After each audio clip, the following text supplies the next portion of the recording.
Salut les marques et salut les smarks, bienvenue dans l'épisode 10 de Catch Up, tandis que l'orage s'abat derrière moi. Je ne sais pas si on l'entend sur l'enregistrement. Votre podcast des cahiers du catch, accompagné aujourd'hui par Yerem. Salut Yerem. Salut à tous. Et Ringside. Salut. Et donc je ne me suis pas présenté, je suis de retour pour vous jouer un mauvais tour. Pas un good guy, pas un bad guy. Hank. Juste Hank.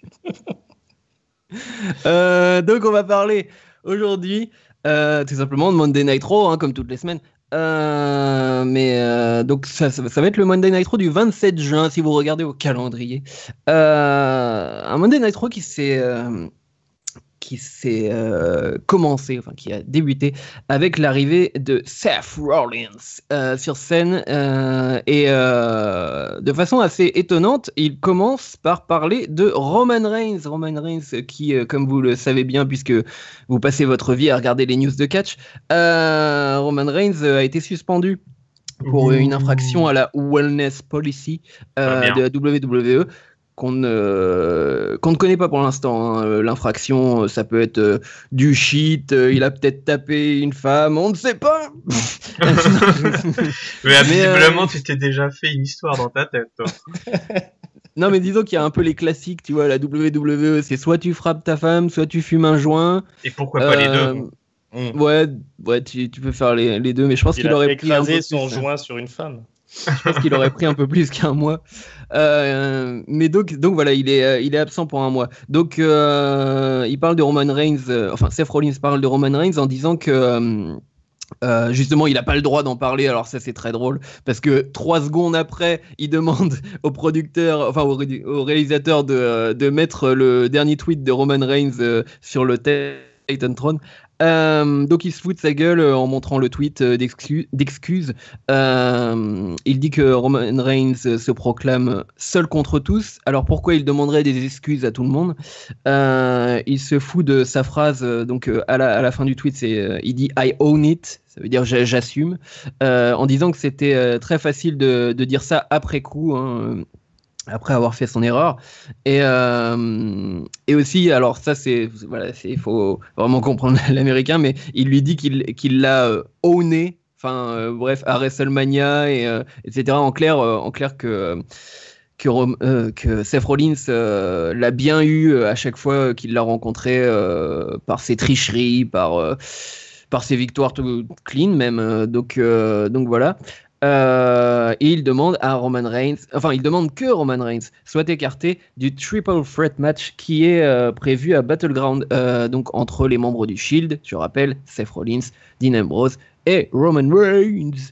Ambrose arrive à ce moment-là et il dit que Reigns a fait une petite erreur et ça arrive à tout le monde et pour lui, Roman Reigns fait toujours partie du match, ça lui pose pas de problème. On se demande s'ils ont pas fumé leurs joints tous les deux ensemble, pour qu'ils sortent de ça quand même.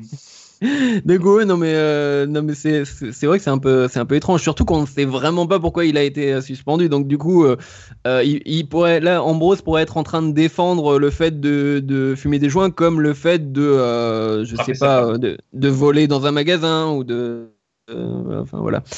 Donc AJ Styles à ce moment-là arrive et il dit qu'il veut que ce soit un triple threat lui aussi, mais pas avec Reigns, mais avec lui, donc qu'il remplace Roman Reigns. Ambrose lui dit qu'il y aura forcément Reigns, donc voilà. AJ Styles du coup dit pourquoi pas faire un Fatal 4-Way. Voilà, on continue dans l'escalade. John Cena arrive et il se propose lui aussi de participer au match, parce que pourquoi pas. Donc là il dit Fatal 5-Way et à ce moment-là la coupe est pleine et Stéphanie arrive et dit que le fait, alors déjà elle dit que le fait que Ambrose soit champion est insupportable, etc. Elle surjoue à mort le classique de la responsable qui n'aime pas le champion face. C'était son gimmick pendant très longtemps. Ce qui est bizarre parce que Stéphanie était quasi face il y a 2 semaines, mais bon. Donc elle dit que Shane est en vacances. Et oui, une nouvelle fois. il est en vacances quasiment toutes les semaines. Donc, elle annonce qu'il y aura 2 matchs pour décider de un peu la configuration du main event de Battleground. Ce sera Seth Rollins contre Cena. Si Cena gagne, Cena est inséré donc dans le triple threat, et un Dean Ambrose, AJ Styles. Si AJ Styles gagne, AJ Styles est inséré dans le match, donc le triple threat, donc ça fait quadruple threat. Et si les deux gagnent, five way quelque chose. Et donc voilà. Bon, on va parler déjà de tout ça parce que c'était, il s'est passé plein de choses. Mais vous en avez pensé quoi de ce segment? Bah écoute, déjà effectivement c'était, je sais pas si on peut dire que c'est vraiment culotté ou pas, mais le fait d'avoir intégré la suspension de Roman Reigns dans la storyline de cette rivalité, c'était plutôt bien vu, c'était plutôt bien amené, particulièrement ce segment avec Seth Rollins. Comme tu dis, effectivement, on ne sait pas exactement ce qui s'est passé, mais je pense que c'est plus un joint qu'une violence domestique, sinon voilà, je pense pas que oui, bah, c'est sûr. bah après on sait jamais, il y a un DVD je crois hein, sur Roman Reigns qui sort bientôt dans les bacs, donc peut-être qu'on aura la vérité dans un des bonus, on ne sait pas. Mais en tout cas, j'ai trouvé ça vraiment bien qu'ils intègrent ce segment, d'autant plus que ça a aidé un peu à builder un peu plus Seth Rollins, en tout cas son personnage. Et aussi j'ai trouvé ça intéressant que John Cena et Jay Styles viennent un petit peu venir s'intégrer dans le main event suite au fait que justement il y ait ce spot qui finalement tout d'un coup peut se libérer. Voilà, après tout chaque catcheur devrait avoir envie d'avoir une occasion de se battre pour le fameux titre de champion de la WWE. Donc John Cena et Jay Styles ont tout à fait je trouvais ça bien vu qu'ils veulent gratter leur place. J'aurais aimé qu'ils fassent des stipulations un peu plus tarabiscotées du genre ok, si Jay Styles gagne son match, ça devient un Fatal 4-Way, mais pour que John Cena puisse s'intégrer au main event, il faut que AJ Styles gagne et que lui-même gagne, et là ça devient un Fatal 5-Way, toi, quelque chose un peu plus tarabiscoté que chacun doit gagner sa place. Donc après Dean Ambrose, ouais, bon, je trouve ça un peu dommage qu'il couvre aussi facilement son pote. Il aurait pu trouver une autre façon de s'en foutre, toi, parce que finalement il passe son temps à dire qu'il s'en fout, ouais, qu'on soit 3, 4, 5, je m'en fous, moi, du moment qu'il y a de la baston, ça me va. Donc là, le fait qu'il se retrouve encore à vouloir couvrir un peu les arrières de son pote qui a quand même fait une faute pas grave mais suffisante pour être suspendu, il aurait pu s'en passer. Mais tu sais, comme dirait JBL, he's a lunatic. Ouais. Ouais, mais c'est bon maintenant qu'il roule pour sa pomme et puis qu'il arrête. Ça faisait du bien qu'ils aient réussi à séparer enfin les deux. On se plaignait suffisamment de Dean Ambrose, le bon pote sympa de Roman Reigns. Maintenant qu'il est champion, voilà, il n'y a aucune raison qu'il le fasse à nouveau. Voilà, je trouvais que c'était un bon segment d'intro et qui a amené un peu d'intérêt à suivre voilà, le reste des matchs, en tout cas les main events pour le reste du Raw.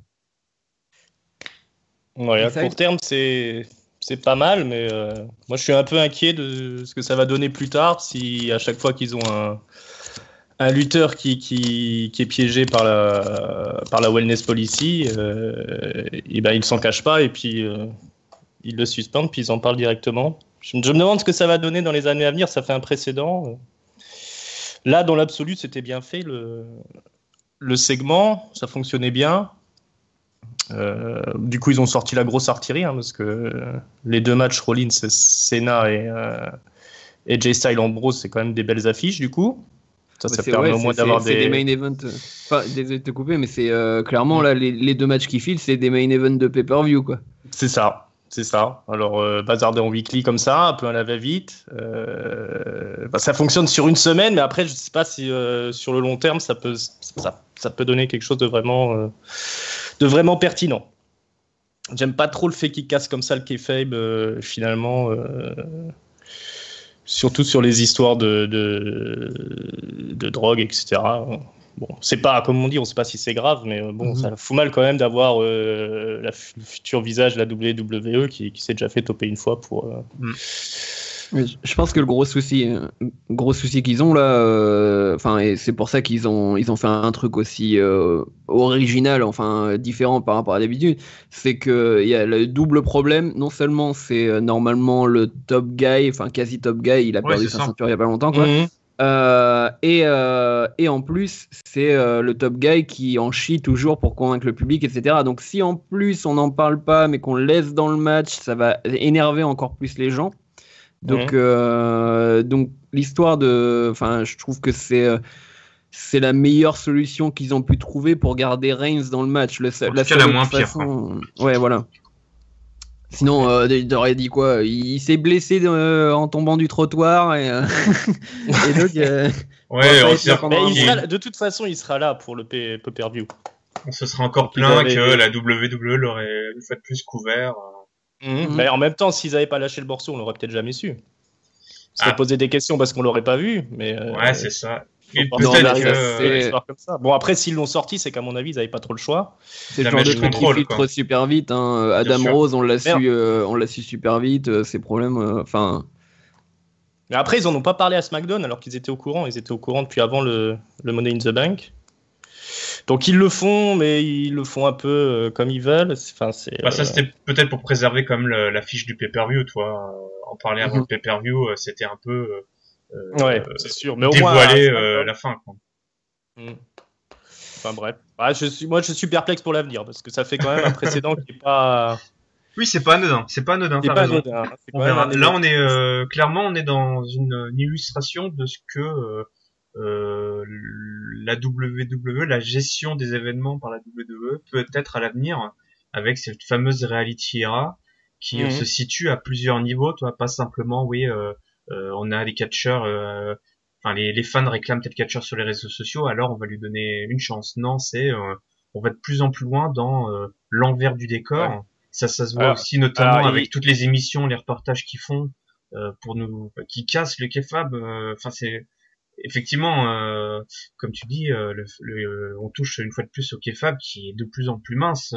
Et il y a des trous. Parce que je sais pas si vous avez vu ça, mais ça va commencer à ressembler à la période de la WCW par Vince Russo, hein, quand clairement les mecs arrivaient et ils disaient moi ce soir je suis scripté, il faut que je me couche, mais je vais pas me coucher, machin, où lui pensait que tous les gens regardaient l'internet et qu'ils étaient au courant de ce qui se passait, alors qu'en fait c'était vraiment à l'époque une partie fine du public, mais toujours maintenant, hein, je pense pas que la grosse partie du public est vraiment au courant de tous les derniers secrets de ce qui se passe dans les coulisses. Donc s'ils partent vers là, ça n'a pas donné des bons résultats, hein, la WCW, quand c'est passé dans cette ère-là. Hein. Donc il faut quand même faire attention. Faut quand même, Et ce qui est très drôle, c'est que maintenant, si on écoute les podcasts où Vince Russo parle, le truc qu'il répète le plus, c'est de ne pas écouter la communauté interne. Il a fait que ça toute sa carrière, lui. Hein. Bon, on va passer au match. Allons-y. On va passer au match. Donc Seth Rollins contre Cena. Parce qu'on fait une nouvelle fois, on regroupe un peu les segments et les matchs. Seth Rollins contre Cena, donc c'est l'anniversaire des 14 ans de l'arrivée de John Cena à Raw. Et au moment où il arrive sur le ring avec Seth Rollins, on a une grosse brouhaha du public. Cena, let's go, Rollins, let's go. Enfin, grosse ambiance. Le match est assez lent au début. On voit, j'ai remarqué Cena donner des instructions à Rollins. C'est un petit type que c'est de pire en pire. Hein. Ouais, de pire en pire. J'ai chopé Stick en regardant un épisode de Botchamania il y a pas très longtemps qui compilait des instructions. Bah là, il y a même plus besoin de regarder, c'est dommage pour Botchamania, mais à force, il n'y aura même plus besoin de regarder Botchamania, il suffit de regarder l'Euro et. Alors je sais pas si c'est parce que justement on regarde Botchamania qu'on arrive à avoir des choses comme ça ou si c'est vraiment flagrant là, quoi. On a développé un sixième sens. C'est ça. Bah, en fait, je pense que je le captais avant ce genre de truc, mais je pensais pas que c'était des instructions, tu vois. Je pensais que genre ils se balançaient des insultes ou des petites, ouais, voilà. Enfin, ils peuvent Mais faire les deux, hein. mais Des voilà, si vous instructions et une voulez, petite insulte en loose day comme ça. si vous voulez vous ruiner votre kayfabe, regardez Botchamania avec les Voilà. sous-titres des instructions de Cena ou même d'autres catcheurs pendant les matchs. C'est assez marrant. Donc bref, le match. Il y a beaucoup d'allers-retours au départ. Entre les deux, c'est assez équilibré. Cena tente vraiment tout, le Five Knuckle Shuffle, le Tornado DDT de la troisième corde. Il y a une bonne séquence de mandale 1 contre 1 qui est remportée par Seth Rollins, mais juste après, Cena l'attrape alors que Rollins est sur la troisième corde. Puis Rollins contre et fait une corner powerbomb. Donc il y a un 2 count. Après, Seth tente un frog splash qui tombe par terre car Cena se glisse sur le côté du ring. Rollins réussit à choper Cena sur la troisième corde et lui fait 2 superplex à la suite. C'est assez impressionnant. Mais bien sûr, Super Cena sort du tombé au bout de compte de 2. Après un enchaînement de Cena récupère Rollins. J'arrive plus à lire mes notes. Ah oui, Cena, juste après un gros enchaînement, il récupère Rollins dans ses bras comme un bébé. En fait, Rollins saute de la troisième corde, il le récupère dans ses bras. Il lui pose un AA, mais Rollins arrive à mettre le pied sur une corde. Ensuite, Rollins tente un pedigree et Cena contre avec un STF. Et à ce moment-là, AJ Styles arrive avec son club, donc Gallows et Anderson. Et grâce à cette diversion, Rollins gagne en refaisant un pedigree.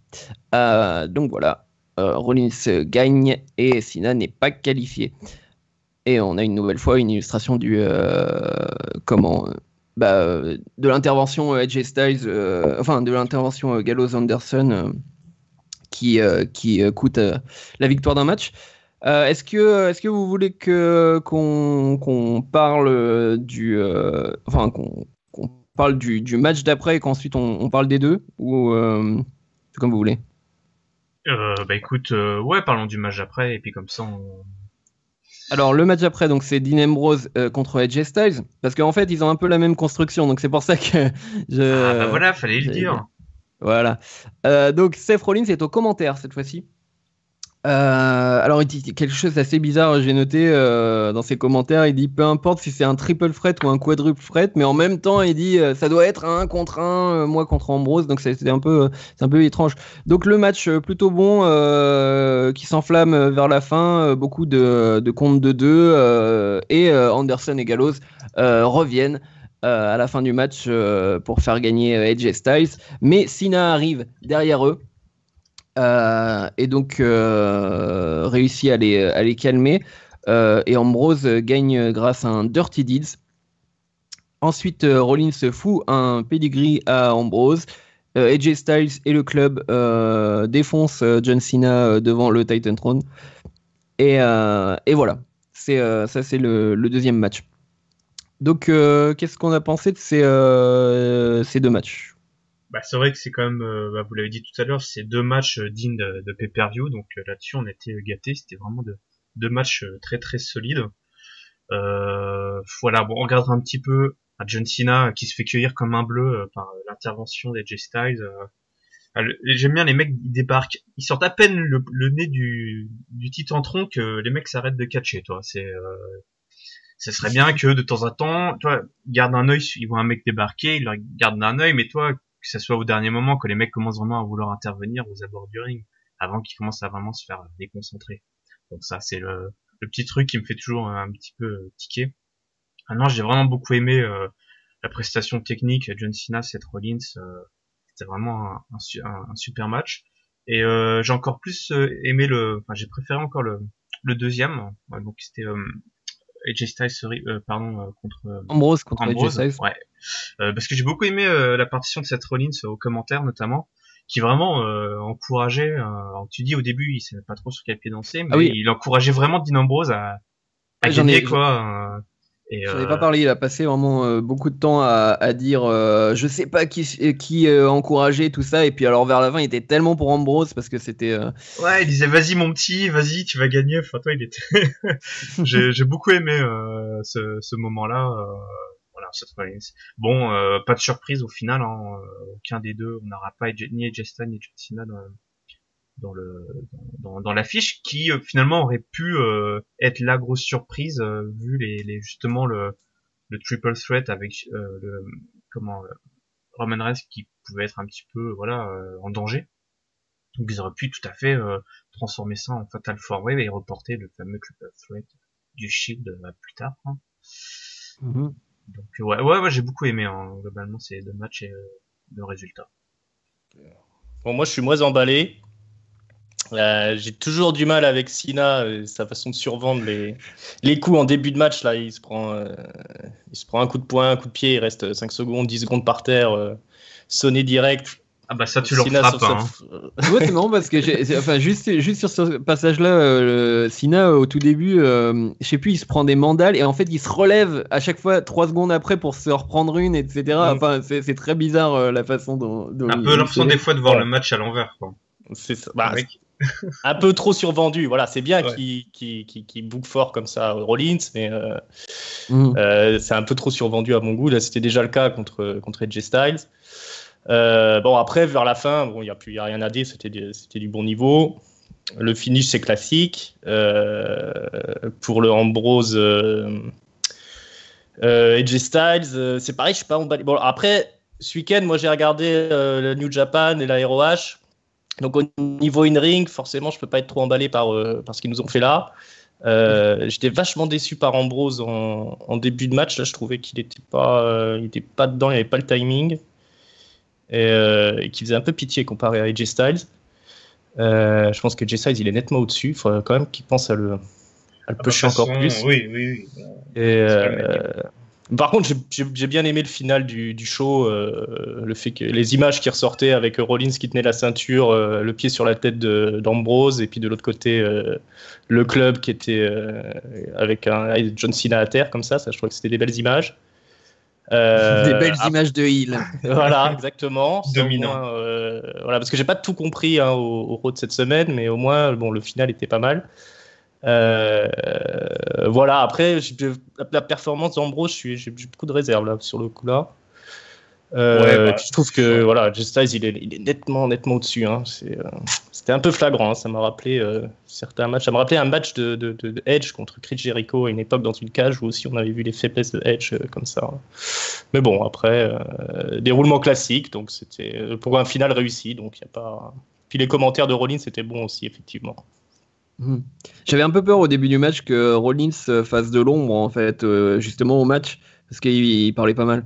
Mais moi j'ai beaucoup aimé les deux. J'ai une préférence pour le Seth Rollins Cena parce que je les adore. Enfin, je pourrais les voir catcher les deux. Enfin, autant peut-être Cena, ça dépend des adversaires, mais Seth Rollins, mon Dieu, Rollins, Seth Rollins. Ouais. Il faudrait un Rollins et AJ Styles. À mon avis, ça va donner du très très lourd. Hein. Mais est-ce que vous avez trouvé est-ce que vous avez trouvé quelque chose de différent entre le Seth Rollins d'aujourd'hui, depuis son retour, et le Seth Rollins d'avant? Parce que le mec nous avait quand même annoncé son retour, c'était Rebuild, et il a annoncé du changement, quoi. Et finalement, est-ce que ce changement, on l'a? Il est moins... Comment? Ouais. Il est un peu plus musclé. Ah oui. Oui, ça, voilà, visuellement, après, effectivement. Après, c'est difficile d'avoir un niveau supérieur à celui qu'il avait. Hein. Non, mais même dans son personnage, ses attitudes ou son arsenal. Ouais, non. Ça, par contre, je pense pas. Je sais pas ce que t'en penses, Hank. Non, il a exactement la même personnalité. Il a le même mélange de lâcheté, de heel, de blagueur, enfin de vanneur. Il a exactement le même personnage. Après, je pense qu'il a plus de liberté parce qu'il est plus attaché à l'autorité. Donc du coup, son personnage est un peu moins. Il a pas de gens.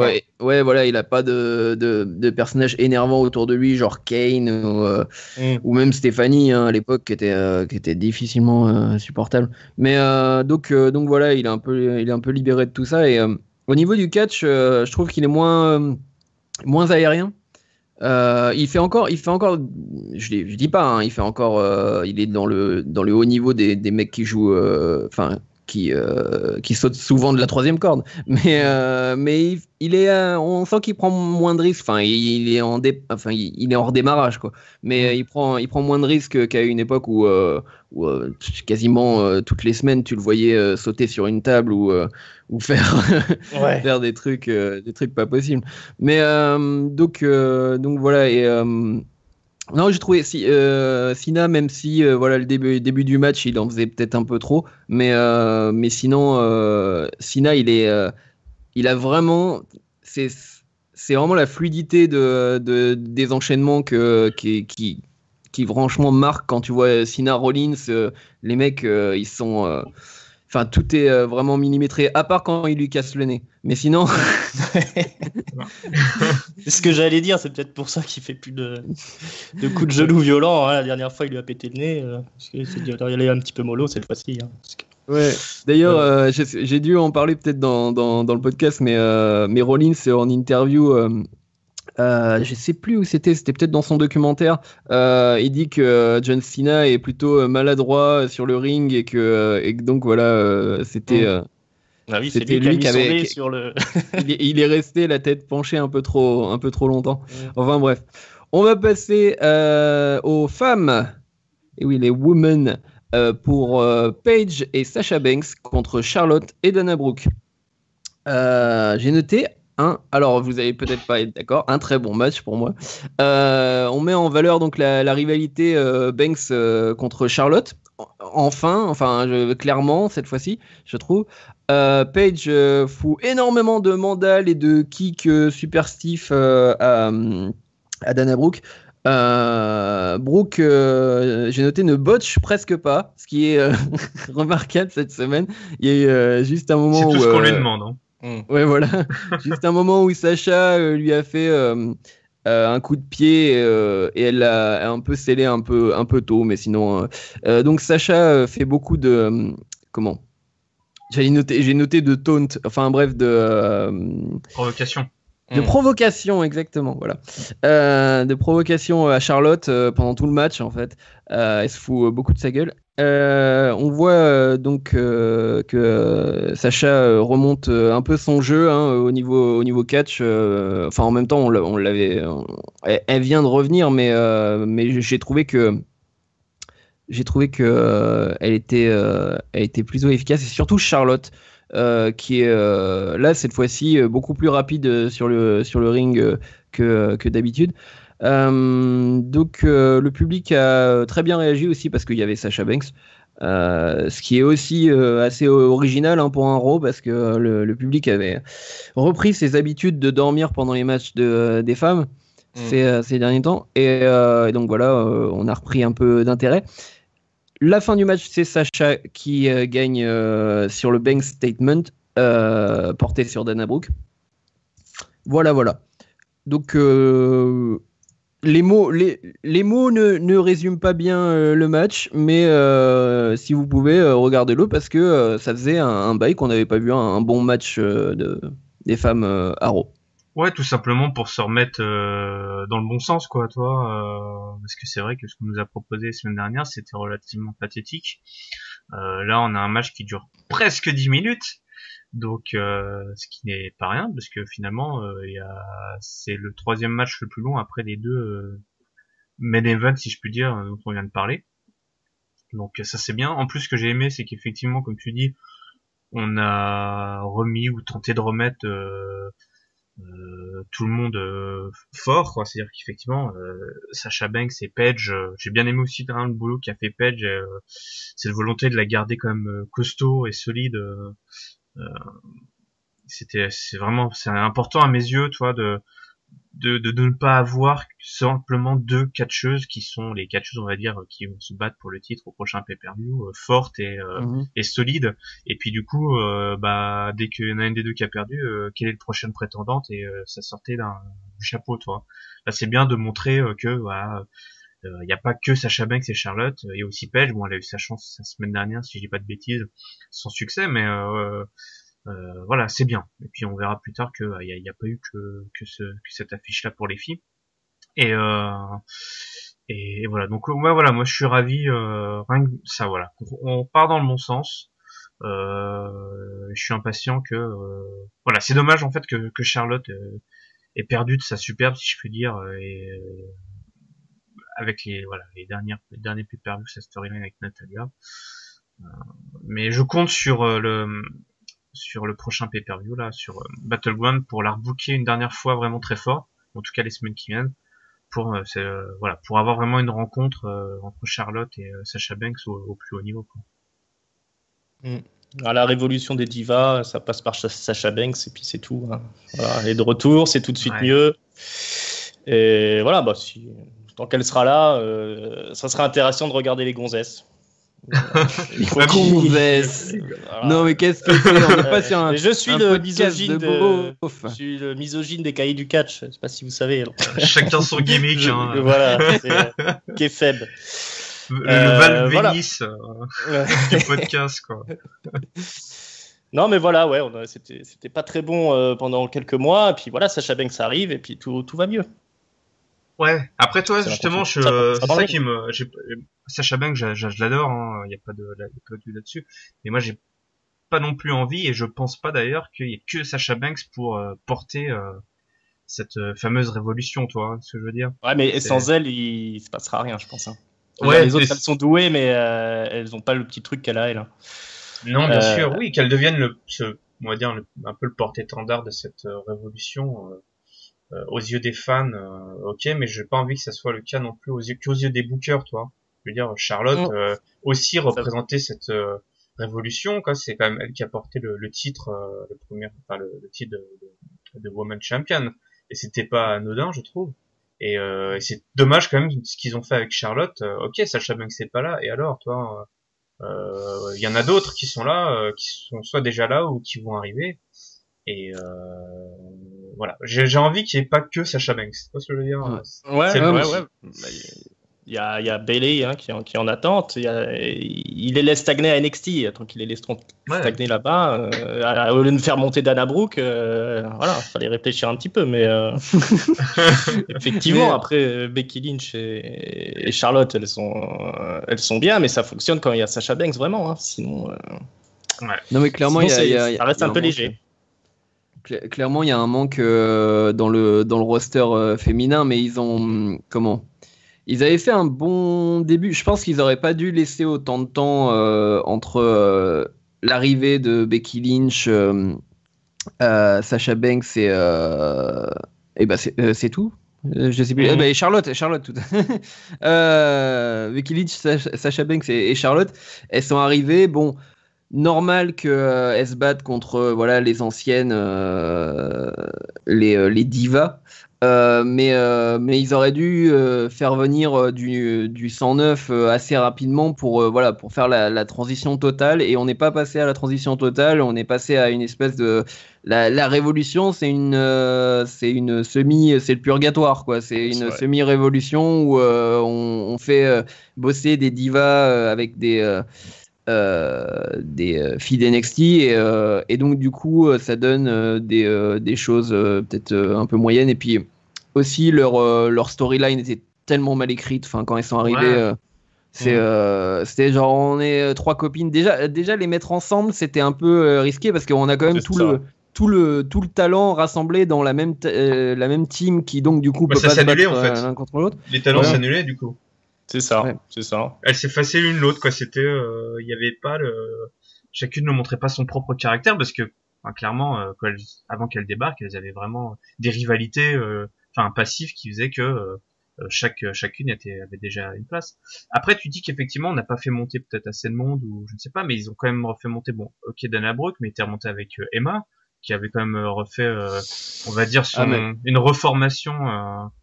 Mais c'est un gâchis. Ils sont en train. Enfin, j'espère vraiment qu'ils vont rattraper le coup, mais c'est tellement un gâchis ce qu'ils ont fait avec Emma.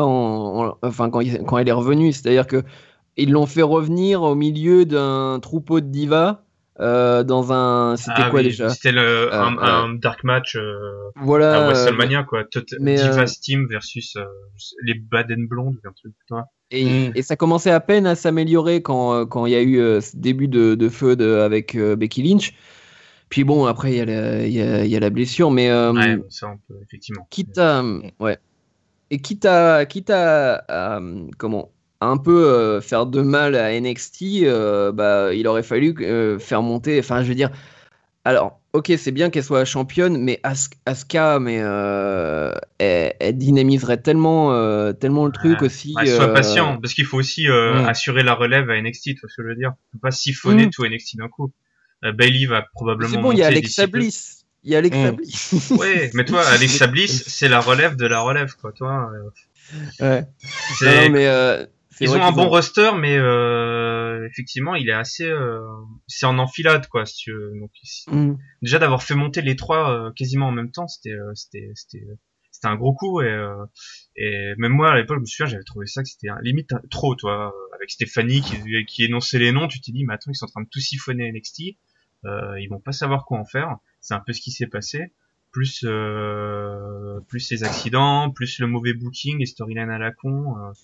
Et on parlait de kayfabe, et justement, là, il y avait une grosse erreur de kayfabe, quoi.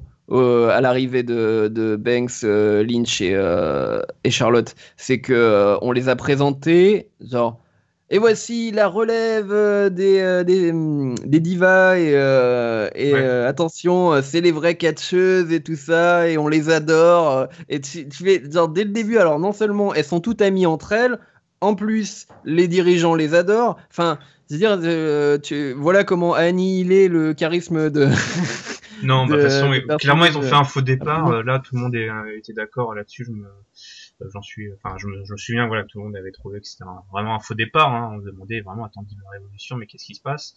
Mhm. Voilà. Donc ça fait un faux départ. Voilà, au bout de 100 mètres déjà on s'essouffle. Bon là pour partir. Voilà. Je reste confiant, hein, clairement avec Sasha Banks, comme tu dis. Sans, voilà, je veux pas que tout tourne sur Sasha Banks, mais s'il faut que ça passe par Sasha Banks, bah que ça passe par Sasha Banks. Hein. Mhm. Tant mieux, hein, Et, tant mieux. et puis Exactement. au moins. Oui, t'allais dire? Non, je dis exactement. J'acquiesçais. D'accord. Et puis au moins Charlotte, bon, même si elle a pas eu un très bon règne, au moins son personnage a évolué et elle a comment? Il y a un peu plus de profondeur chez elle. Maintenant, il va falloir fouiller un petit peu le personnage de Sasha Banks parce que Ouais. c'est une très bonne catcheuse, mais voilà, faut lui donner un petit peu des raisons de se battre. Enfin bref. On va passer au match suivant. Le Titus O'Neil contre Rusev la semaine dernière. Youpi. Titus a complètement détruit Rusev qui s'était moqué de la famille de Titus O'Neil. Titus, en arrivant sur le ring, saute directement sur Rusev avant même que la cloche sonne. Et donc on a pas de match, mais un gros combat j'ai noté un combat de tank.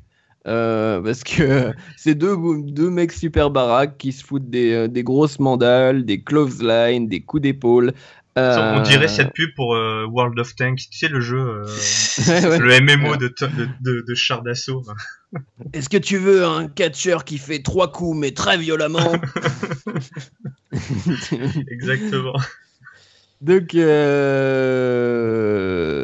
je dis le match commence pas. Si, au final, le Si, match ouais. commence quand même après un peu d'embrouille sur le côté du ring.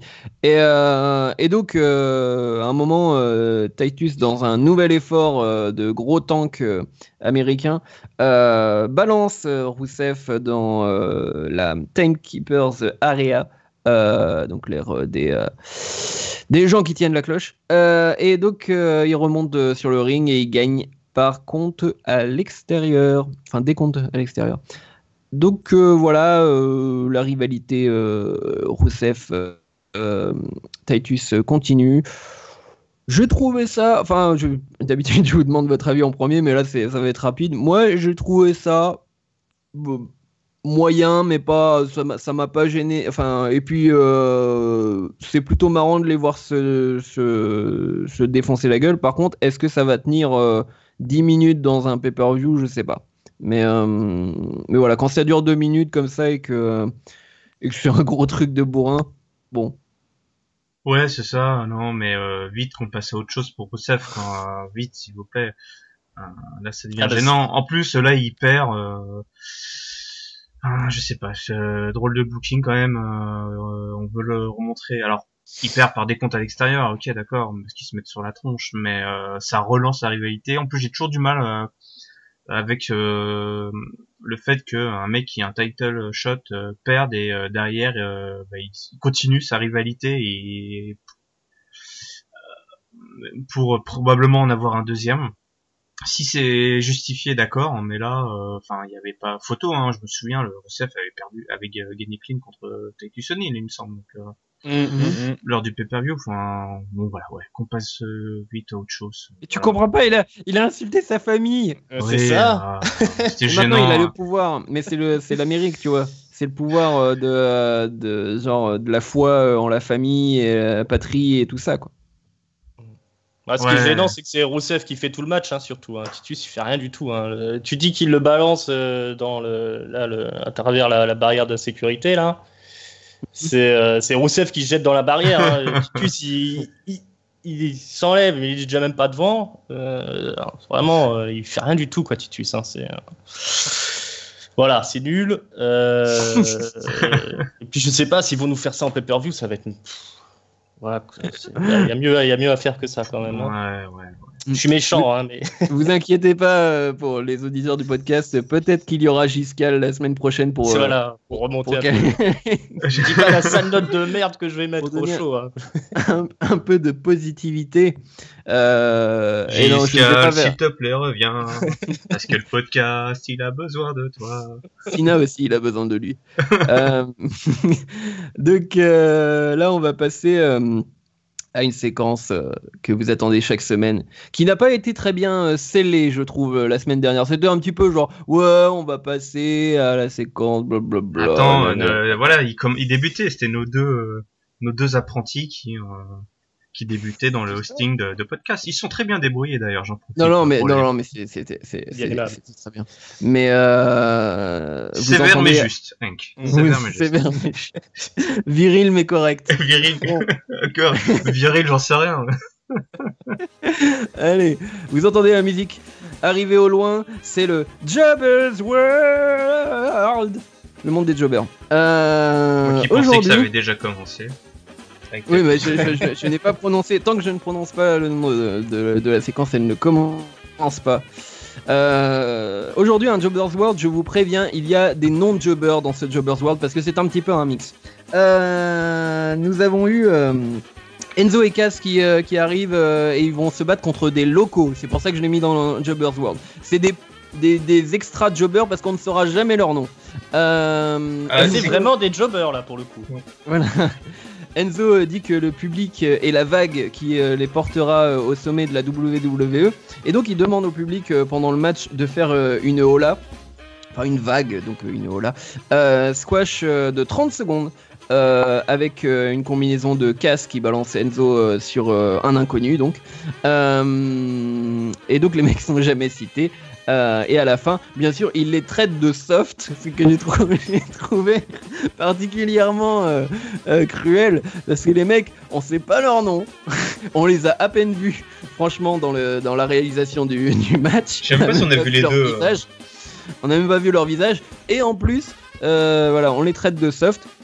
Et à ce moment-là, donc là, on a la deuxième couche jobber, c'est-à-dire les social outcasts qui arrivent. On rappelle que social outcasts maintenant, il n'y a plus que Bo Dallas, Curtis Axel et Heath Slater. Bo Dallas dit qu'il y a un mot pour les décrire, et ce n'est pas soft, c'est hard.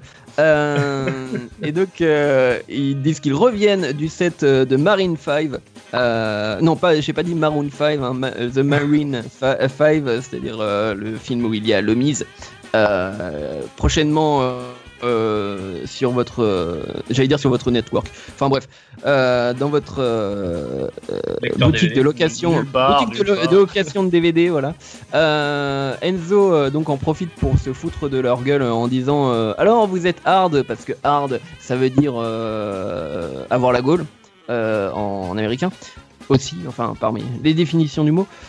Cass demande qui est le plus hard dans les social outcasts, et ensuite ça part en baston. Donc voilà, et les social outcasts se tirent juste après. Ensuite, nous avions Becky Lynch contre Summer Rae, et une nouvelle fois, mi-jobber, pas jobber.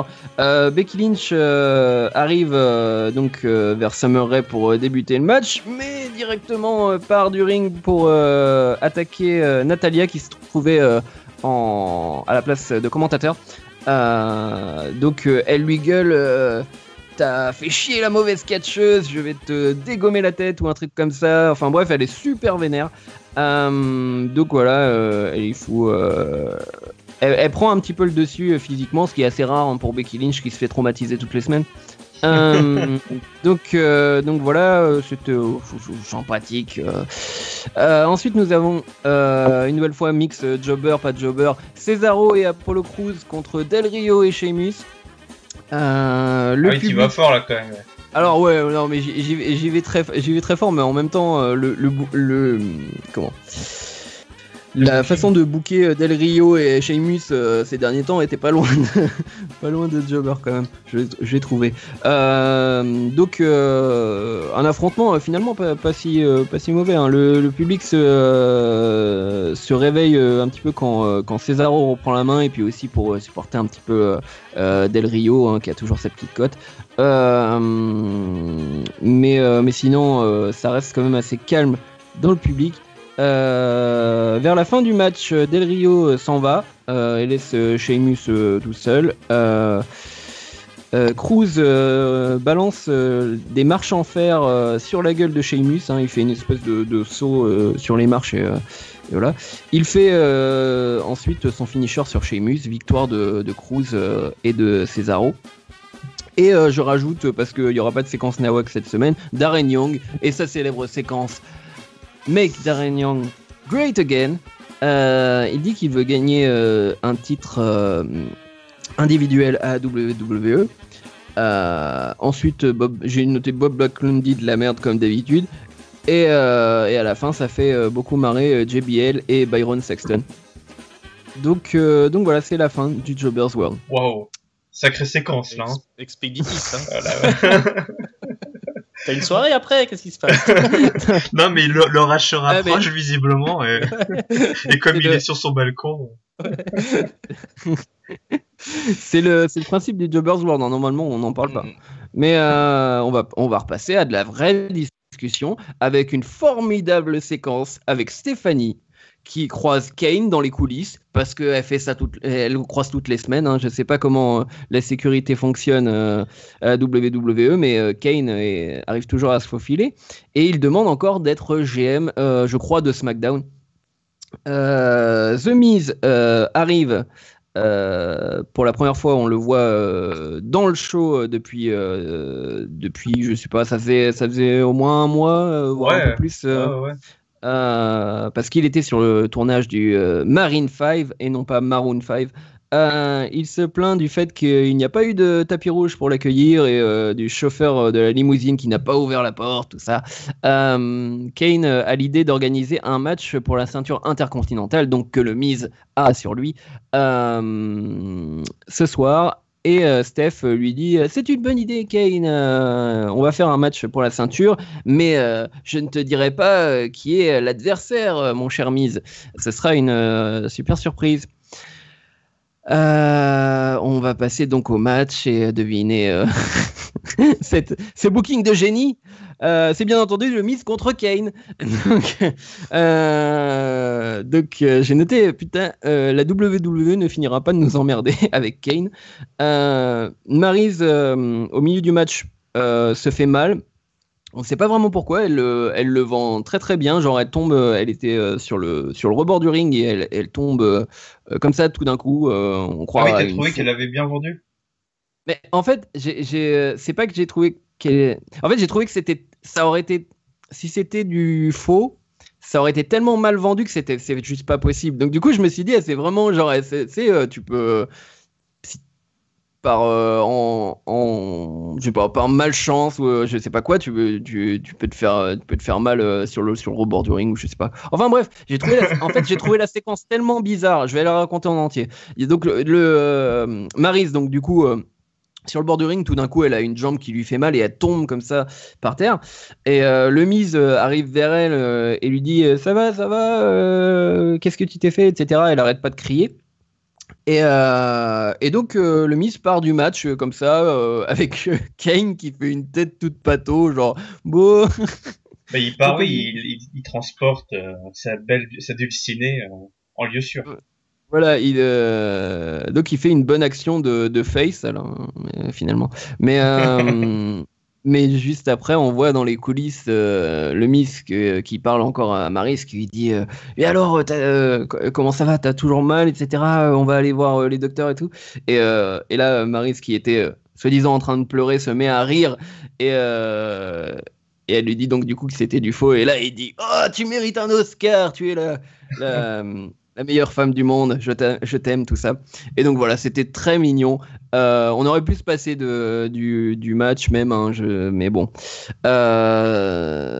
Donc qu'est-ce que vous en avez pensé? Bon, à limite, j'avoue que cette séquence n'était pas forcément plus intéressante que des trucs que j'ai mis dans Jobber's World, mais Oui, mais bon. Après, bon, le match, aucun intérêt, mais les séquences backstage étaient vraiment super, quoi. On retrouve vraiment le Miz et Maryse qui nous avaient un peu manqué.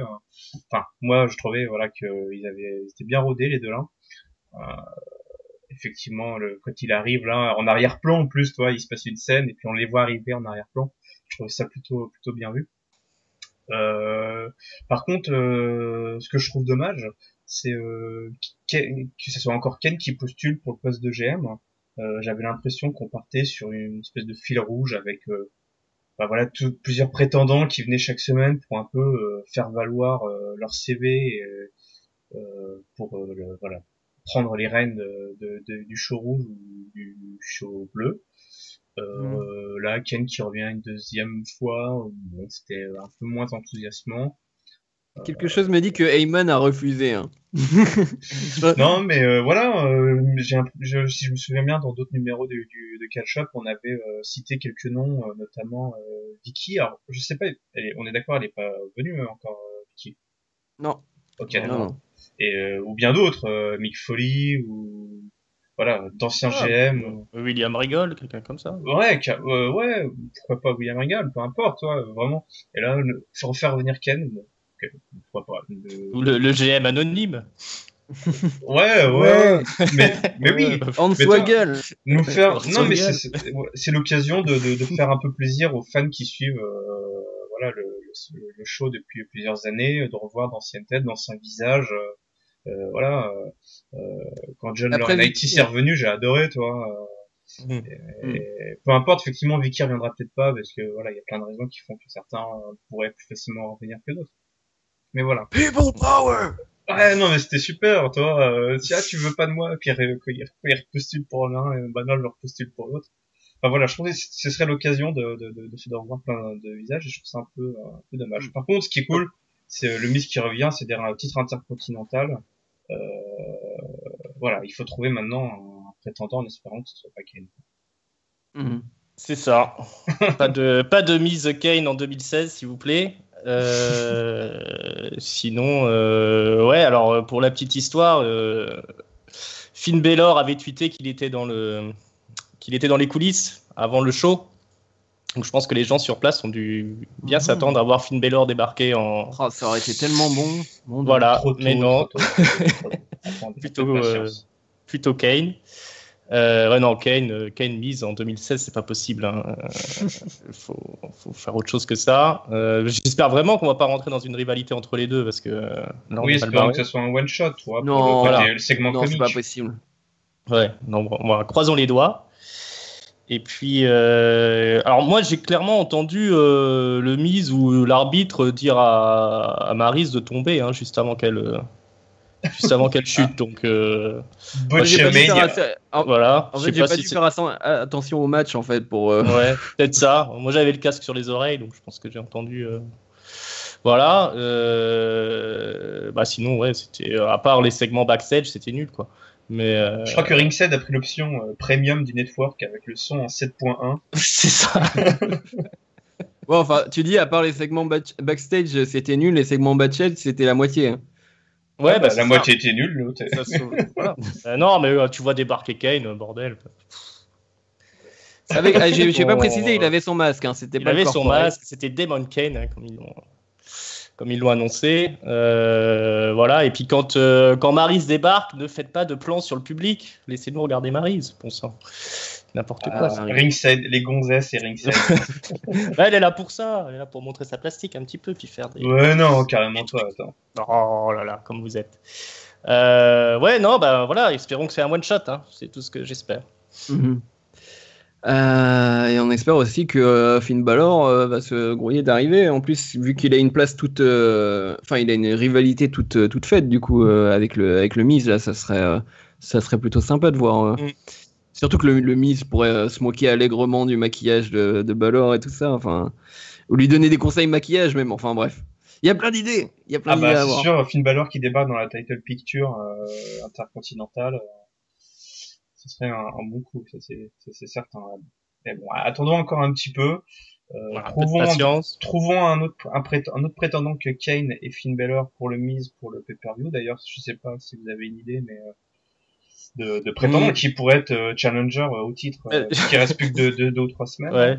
J'ai pas beaucoup d'idées, je pense que les bookers ils en ont pas non plus. Hein. Ça sent la petite bataille royale ou un truc comme ça. Ouais. C'est là qu'on voit qu'il manque de big guy. Tu vois, le mec vraiment impressionnant pour sortir comme ça. Quand t'attends quelqu'un que tu sais pas qui ça va être.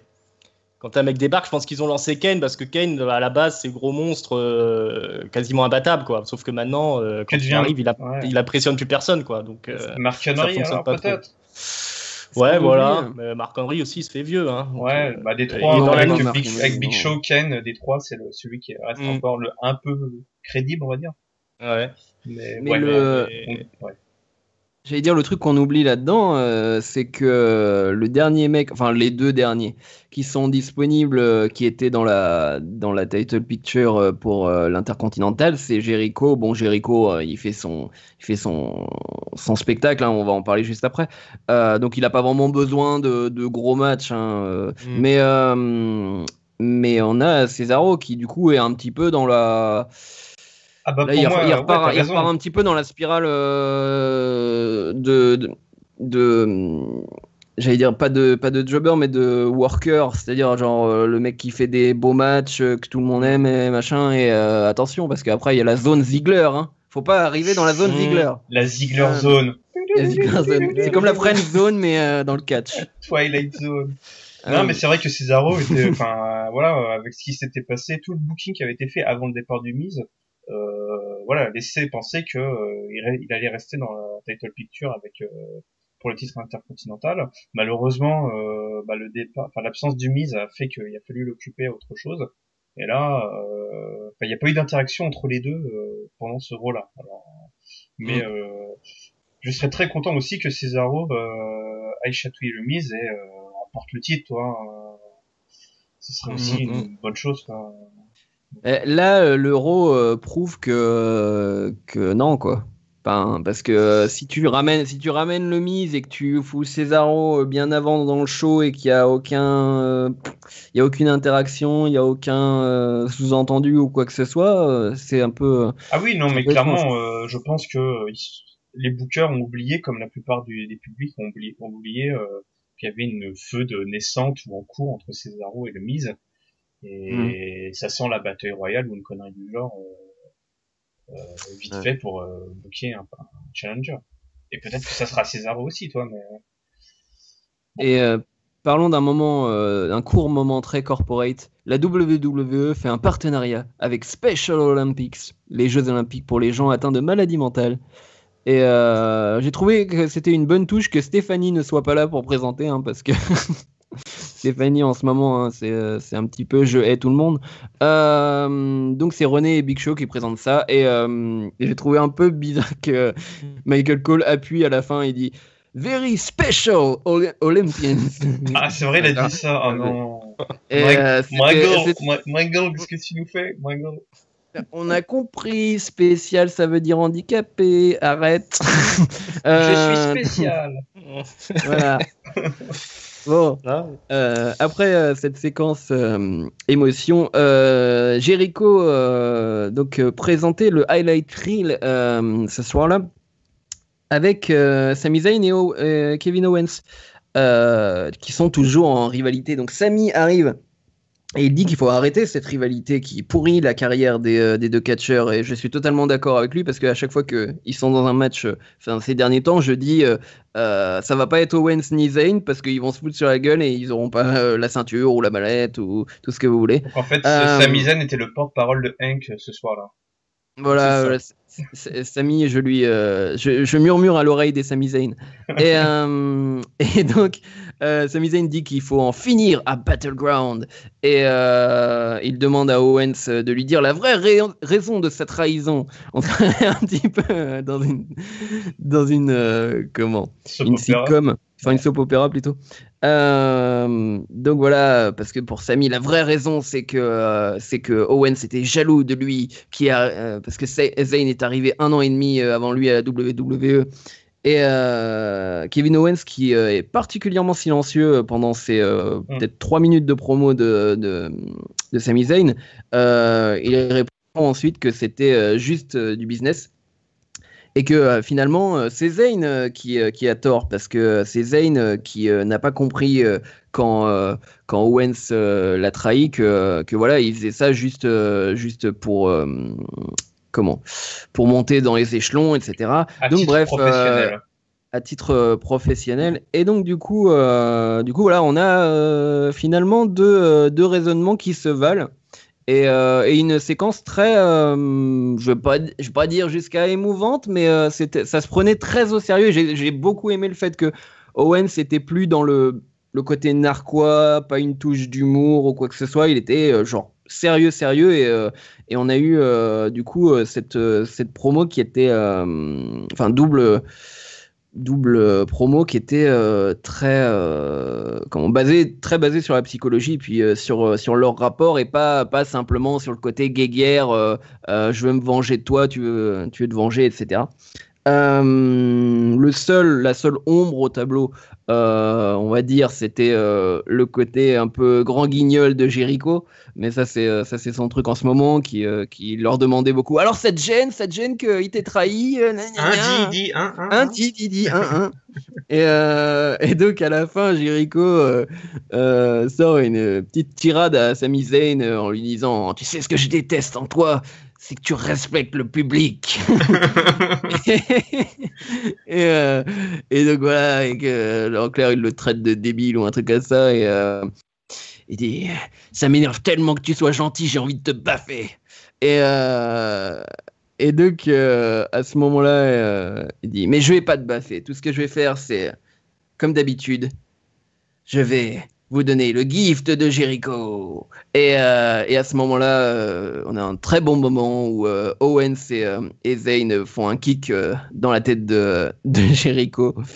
Et voilà, ils repartent chacun dans leur chemin. Et donc Owens, bien sûr, j'ai oublié de dire, Owens a accepté le match à Battleground. De toute façon, c'était obligé. Donc ce sera la véritable fin de cette feud. Qu'est-ce que vous avez pensé de ce segment? Ouais, comme tu dis, vraiment beaucoup de psychologie dans ce segment. C'était très intense, hein, comme tu dis, Kevin Owens, son jeu, le jeu de Kevin Owens, tout en silence. On sentait vraiment que là, on touchait une corde sensible. Et j'aime beaucoup justement cet aspect-là qui est voilà comment une amitié peut être un peu chamboulée. Enfin, toi.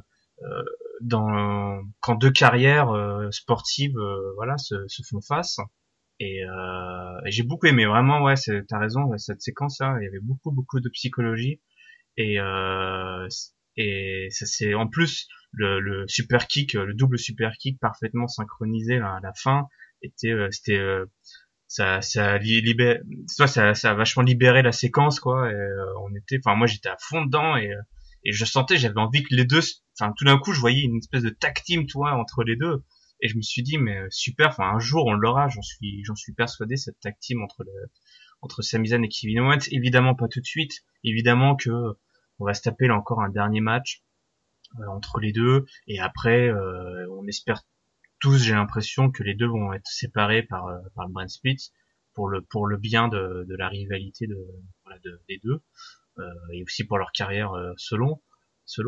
Et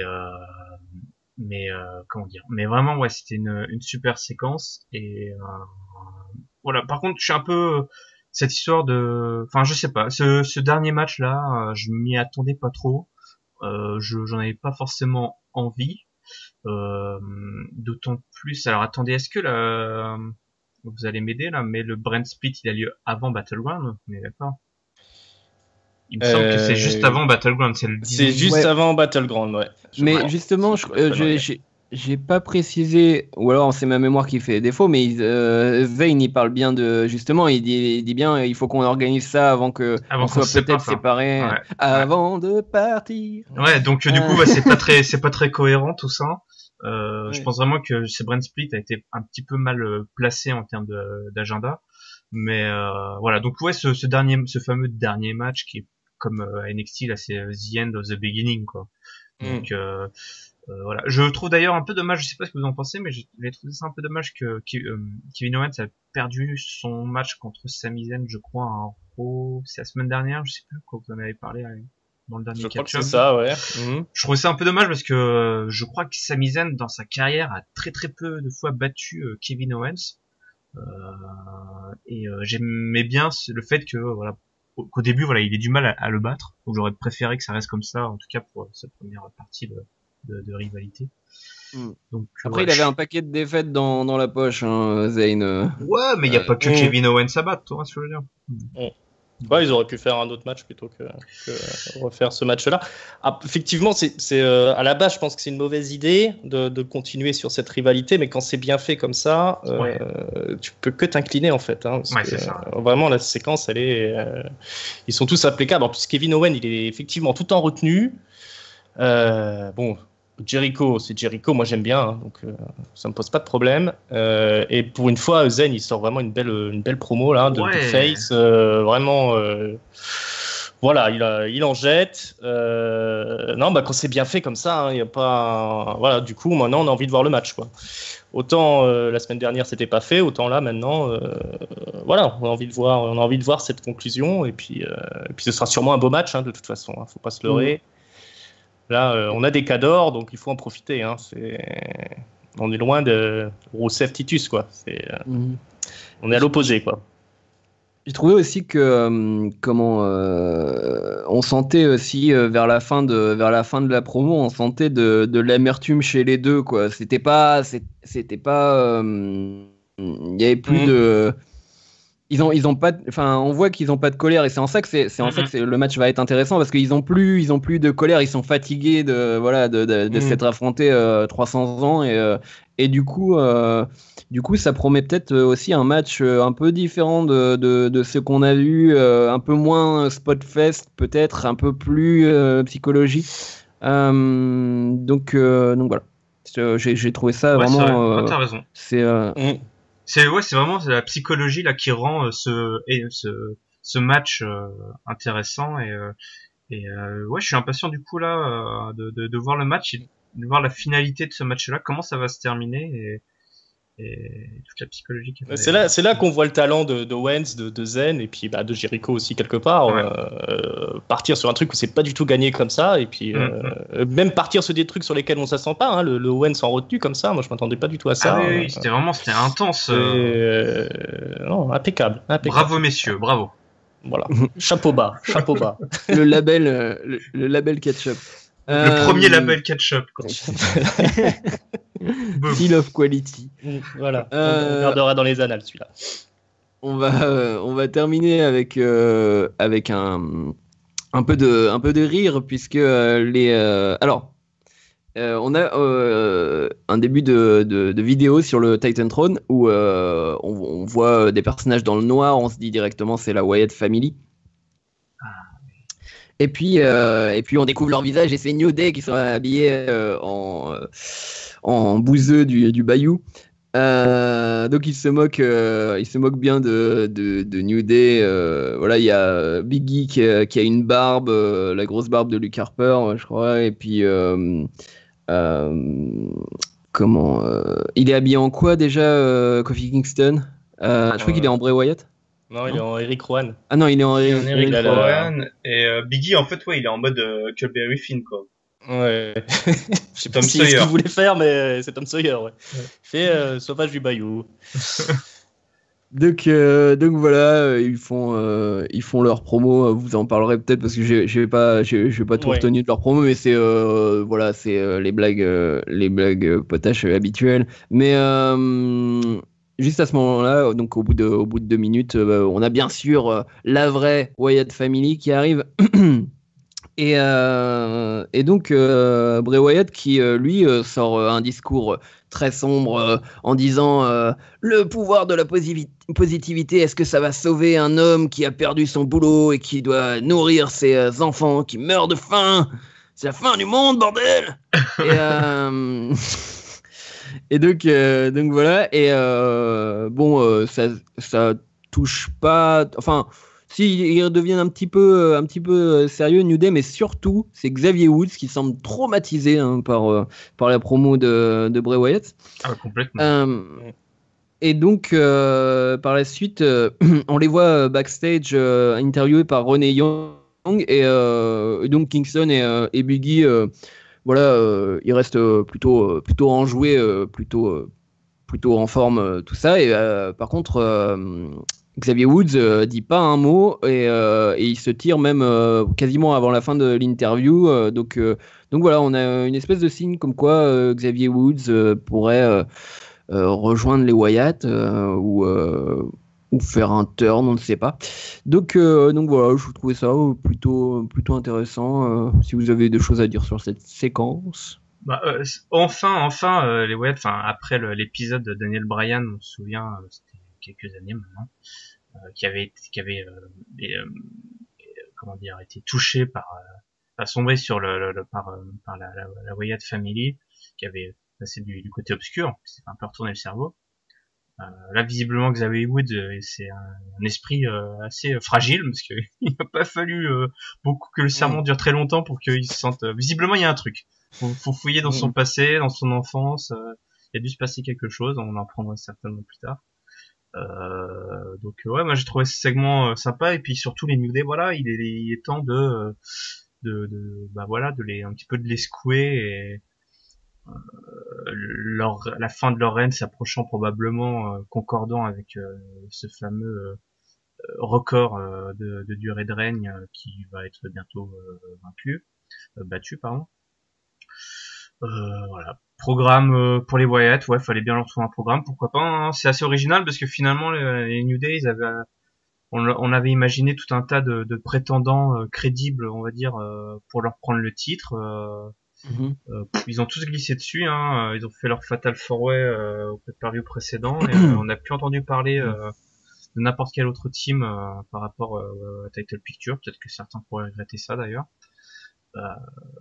Mais voilà, ouais, je trouvais que c'était un segment intéressant, mais ouais, surtout pour le développement un peu des New Day.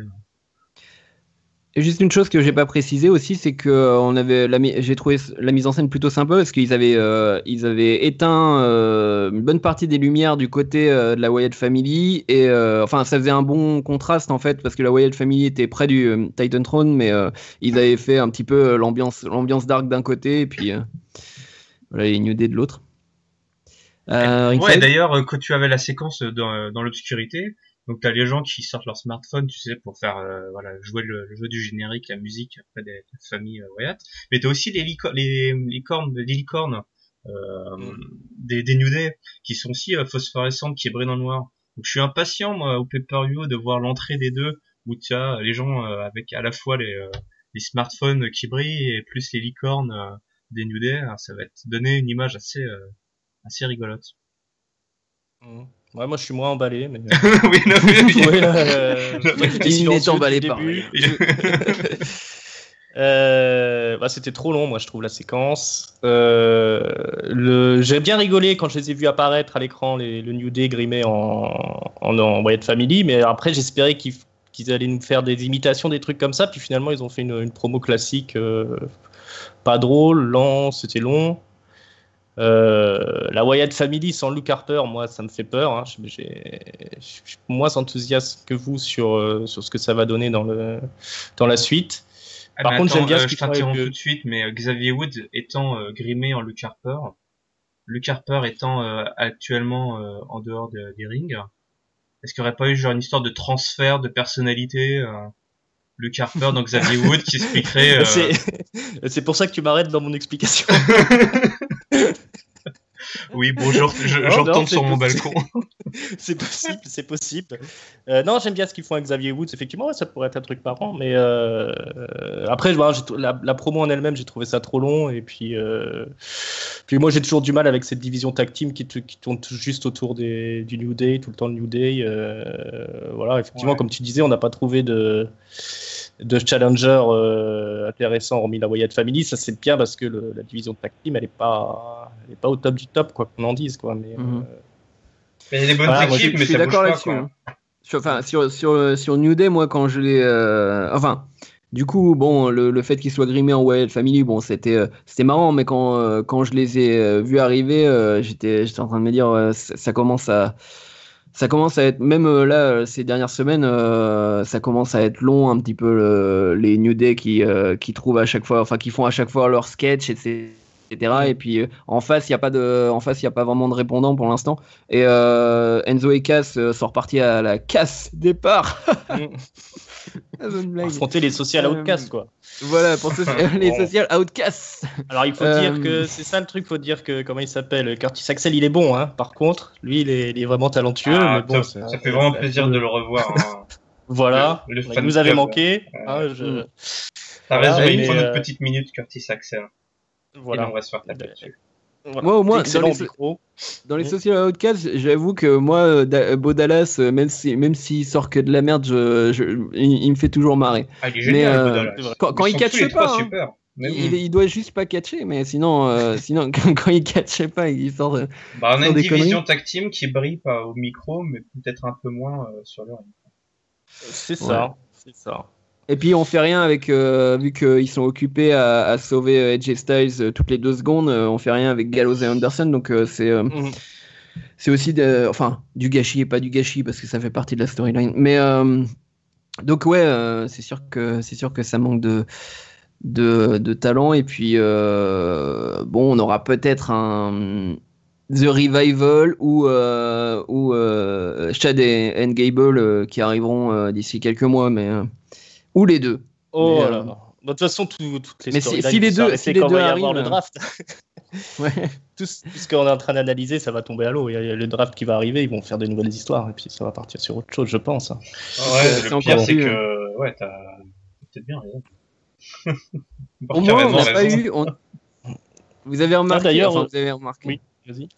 J'allais dire, cette semaine, nous n'avons pas eu de Shining Stars. Oui, je crois la semaine dernière non plus, non. Je sais pas. Ouais, j'avoue que l'épisode de la semaine dernière, j'ai un peu regardé en vitesse, donc j'aurais pu. Je crois que si on en parle dans 3 podcasts de suite, ils apparaissent. Ils apparaissent, c'est ça. Encore là, ça fait déjà 2 fois là. Pensez à en parler la semaine prochaine. Les Beetlejuice de la tag team. Ouais. Ils avaient fait le même traitement. Comment il s'appelait, Sylvain Grenier.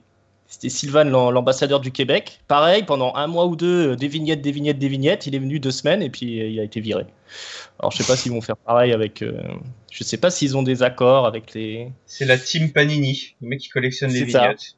Voilà. Ils ont mis Sylvain Grenier à la cave. C'est ça. Je sais pas si ça va être le même traitement. Mais que quelqu'un l'arrête tout de suite. Donc voilà, c'était tout pour cet épisode de Monday Nitro. On va passer directement aux notes et ensuite la question à la con comme d'habitude. Mais on va donner déjà les notes. Je vais demander la note tout d'abord à notre heel du podcast, c'est-à-dire Ringside. Ah oui. Qui apparemment n'a pas été chaud du chapeau. Alors déjà, les notes de Ringside sont sur 3 en fait, toi. Ouais, Ils sont pas sur 5. Je voulais mettre 1, mais je vais mettre 1,75, je crois. Parce que vous m'avez bien fait rétablir le truc avec la promo de Owens et compagnie. Donc je mets un peu plus que ce que 1,75. Ouais, ça va être. Aïe, aïe, aïe. Hein Moi, je vais Comment établir, Giscal Bah alors, moi, je vais attends, du coup. établir, je vais établir une feud ringside Giscal. Voilà. Ah oui, bah là, c'est du tout cuit, là, ça c'est sûr. Non, Bah, mais alors, donc, qu'est-ce qui voilà. fait que ça vaut 1,75 Qu'est-ce qui t'a Alors, plu? The On va pas dire. Kane, alors, Non, on n'a pas ça parlé va. de tout le. Si tu dis ce qui t'a pas plu, le podcast, ça a duré, ça va exploser. Dis-moi juste au moins ce qui t'a plu. Ouais. Bah, D'accord. Owens et compagnie. Ouais. Après, le reste, le final, et puis le reste, non, pour moi, c'était pas bon. Hein. Ok. Bah, moi, je vais être un peu plus généreux, mais bon, c'est pas difficile. C'est ça. Je vais mettre 3. 3, c'est très bien, 3. 3. J'ai beaucoup aimé la séquence, effectivement, Owens, Sami Zayn. Les rivalités croisées, Styles, Cena, Shield, ça a plutôt bien marché avec moi. Il y avait des bons matchs de pay-per-view comme ça. On a Sasha Banks qui revient, enfin, voilà, la diva révolution, enfin, woman title picture qui repart dans le bon sens. Voilà. Après, sinon c'est vrai que c'était pas flamboyant, mais c'était un bon show de milieu de road, sans grosse surprise. Ouais, 3 sur 5. En fait, c'est comme si j'avais donné la note maximale sur l'échelle de Ringside. C'est ça. 3. Bon, et toi, Hank, alors? Beaucoup trop. C'est pas possible. Moi, je vais mettre 3 aussi. J'ai un sentiment bizarre en fait sur cet épisode, c'est-à-dire que j'ai trouvé l'épisode bon, il y avait des bonnes séquences, et finalement, ouais, quand on résume le tout, il s'est quasiment rien passé. Au niveau avancement des storylines et tout ça. Mais on a eu des séquences que moi j'ai vraiment appréciées. Enfin, il y a eu je dirais une bonne demi-heure de l'émission que j'ai trouvé vraiment très bonne. C'est-à-dire en fait Cena contre Rollins, la promo de Owens et Owens et Zayn. Et puis voilà, le reste. C'était des trucs soit regardables. J'ai trouvé, en fait, c'était pas. Il y avait des séquences qui étaient pas forcément très bonnes, mais qui étaient, que j'ai trouvé originales, ou du moins, c'est pas resté plus longtemps que ça devait l'être. Enfin, c'était pas aussi long. Enfin, c'était pas plus long que ça devait l'être. Par exemple, le Miz contre Kane, ils l'ont quand même emballé. Enfin, ils n'ont pas fait un vrai Miz contre Kane, donc ça allait. Pareil, le Rusev O'Neal, ils l'ont coupé court. Donc voilà, je trouve que sur le rythme en tout cas, même si tout n'était pas formidable et que voilà, il n'y avait pas une excitation de fou parce que finalement on avait quand même deviné dès le début que le triple threat allait rester le triple threat. Il y a eu un bon rythme, je trouve, sur ce Raw. Ouais, attends, t'as quand même les deux gros matchs ont duré 15 minutes chacun. Le match de filles a duré presque 10 minutes. Et tout le reste, ça a duré moins de 5 minutes. Donc, voilà. Donc je pense que même si l'écriture peut s'améliorer, sur le rythme, au moins, ils ont trouvé une recette qui est pas mal. Après, moi, je serais totalement pour qu'ils réduisent à 2 heures, et tout le monde leur dit de réduire, parce que 3 heures, c'est trop long. Enfin, 3 heures. C'est 2 heures et quart si on compte pas les pubs, mais... oui, pour les revenus pubs, mais c'est dommage parce que tout le monde s'accorde là-dessus. Hein. C'est un poil trop long, et il faudrait justement, avec ce brand split, ils pourraient. Alors, s'ils veulent rallonger d'une demi-heure SmackDown pour réduire Raw ou je sais pas quoi, bah pourquoi pas. Mais tu sais, je crois que les dernières, je sais pas si c'est des rumeurs ou des news, peut-être que Ringside sait plus que moi, mais c'était plutôt du genre SmackDown on va mettre aussi 3 heures, et puis au fait les pay-per-view ils vont tous durer 4 heures. Ouais, voilà. Et il y en aura 2 par mois. Ouais, donc voilà. Et s'il vous plaît, il va falloir arrêtez. faire beaucoup mieux que ça hein, pour qu'on reste 6 heures à regarder la WWE la semaine. Hein. Pour être fan de catch, il faudra abandonner son job. C'est ça. On va devenir passer insomniaque. Ouais, ou devenir insomniaque. On va passer à la question à la con de la semaine. La question à la con qui n'est pas si con, hein, vous le savez très bien. C'est: doit-on garder Roman Reigns dans le main event de Battleground le 24 juillet? Alors ça, c'est... Alors, oui, je sens une touche de cynisme. Émanant de il va Ringside. forcément rester, etc. Si on prend pas, si on croit au bon sens de la WWE et au fait que de toute façon ils peuvent faire ce qu'ils veulent et décider d'un jour à l'autre d'écrire quelque chose qui justifie ça. Est-ce que vous pensez que c'est bon ou pas bon de conserver Roman Reigns dans le main event de Battleground? Alors d'abord Ringside. Alors, cacher les enfants. Moi, c'est-à-dire que si Chris Benoit revenait maintenant, je le mettrais dans le main event. Donc, si Roman Reigns veut rester dans le main event, qu'il reste dans le main event. S'ils avaient voulu l'enlever, il l'aurait enlevé il y a longtemps, je crois. Mais je pense que lui, de toute façon, il va avoir un petit dépush, je pense, dans l'année quand même. Voilà, après honnêtement mais toi je sais pas trop... même si tu penses, enfin même si t'es persuadé que voilà c'est fini, c'est bouclé, etc. Est-ce que tu trouves ça bien? Est-ce que c'est bon pour après est-ce ça que c'est dépend bon ce qu'il pour a fait lui de réellement. revenir dans un main event? Il n'y a rien qui est bon pour lui. Ben non, mais ils peuvent faire ce qu'ils veulent, ils n'y arrivent pas, et puis je sais pas pourquoi ils s'acharnent là-dessus.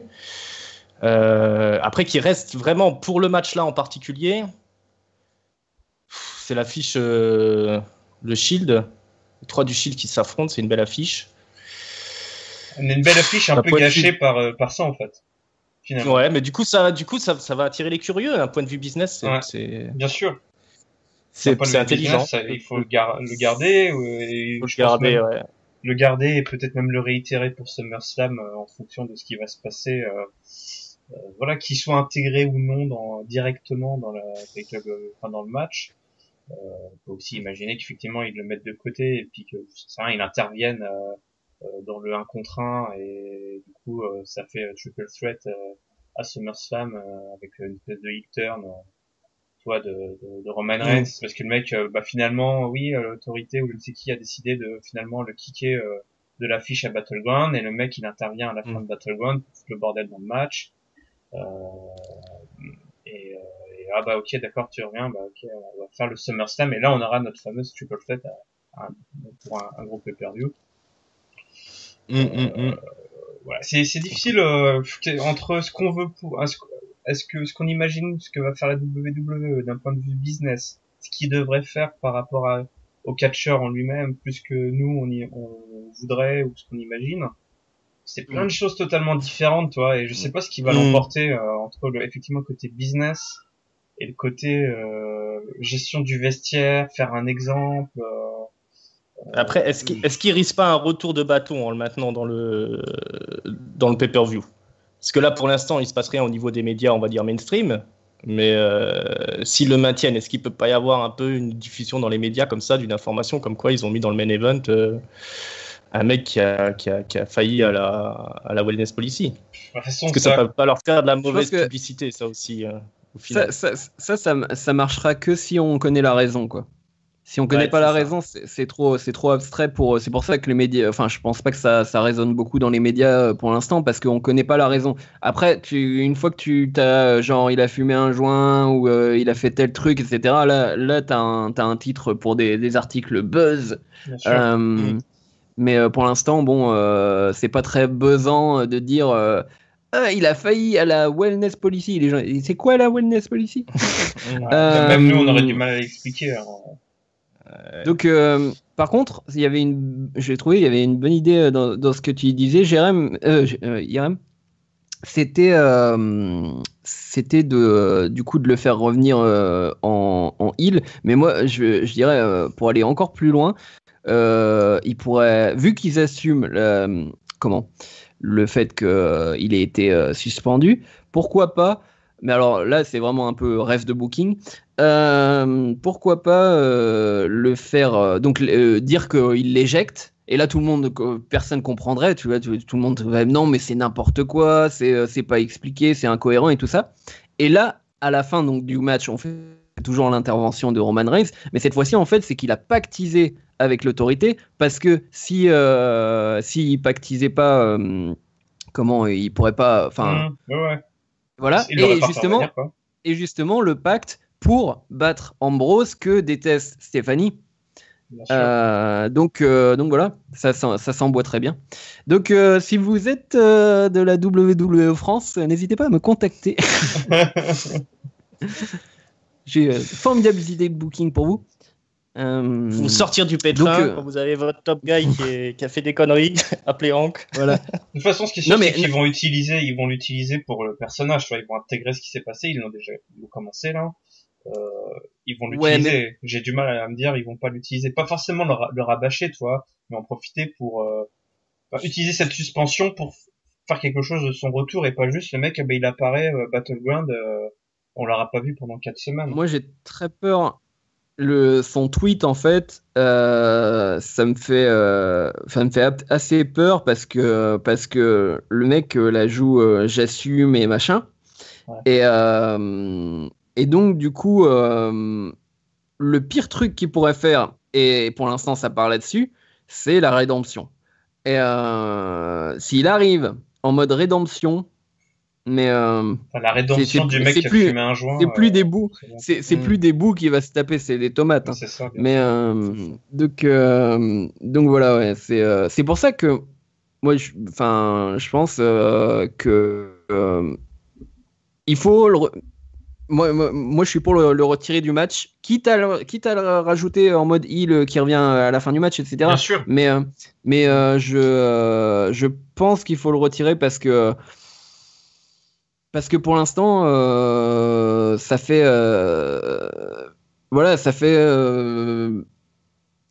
on assume et on n'assume pas, quoi, en fait. C'est-à-dire que Rollins dit donc, alors je le sais bien que c'est un heel, c'est censé être genre le mec qui dit j'ai pas le droit de le dire et blablabla, mais on sait très bien que maintenant ils assument le truc, mais ils l'assument qu'à moitié parce que Roman Reigns est toujours dans l'affiche et je veux bien que la suspension aille jusqu'à genre je sais plus 1 jour ou 2 jours avant le pay-per-view. Ça reste quand même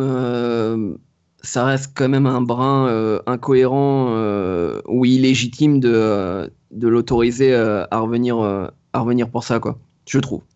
Ouais. J'espère vraiment en tout cas qu'ils ont bien préparé ça parce que limite ils se sont mis un gros bâton dans les roues. En même temps, fallait gérer, toi, le collateral damage, etc. Enfin, contrôler le truc, mais en tout cas, ça rend le truc, ça donne de l'intérêt à Battleground, encore plus. C'est ça. Au moins, ça aura servi à ça. Mais voilà. Sur l'échelle de Ringside, on aurait pu s'en passer en même temps. C'est déjà pas mal, ouais. Ou alors j'ai une dernière. Comme je dis, moi, c'est un... Vas-y. Ah non, désolé. C'était pas intéressant ce que je disais. non mais je suis en mode fantasy booking à fond. Dernière solution, messieurs de la WWE. Vous pouvez continuer à le booker pour le match. Par contre, quand il arrive dans l'arène pour son entrée pour le match, déjà il arrive en dernier, obligé, et il fait une promo d'1 minute.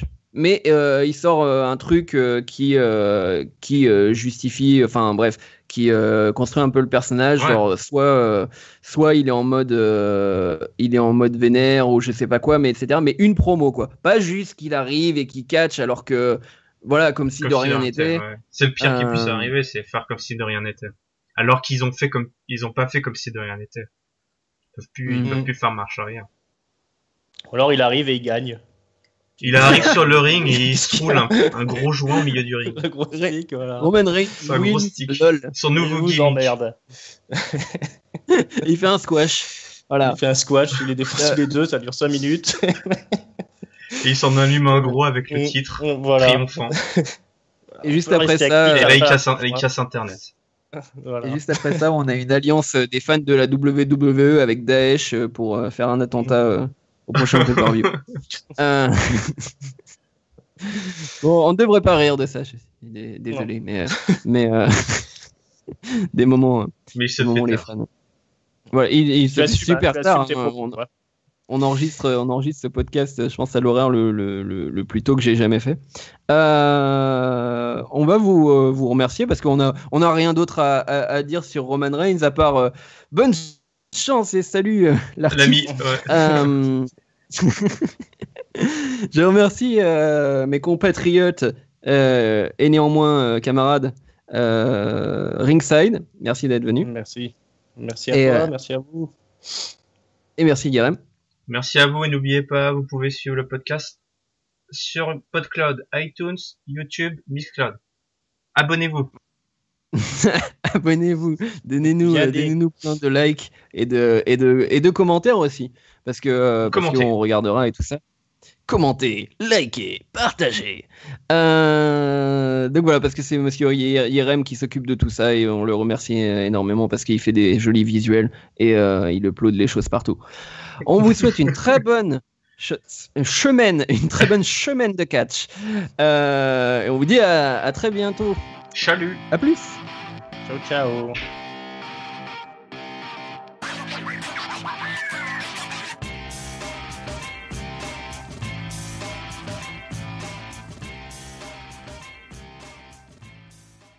Je trouvais qu'on était pas mal et quand t'as commencé à parler de la famille Wyatt, j'ai fait ah mince.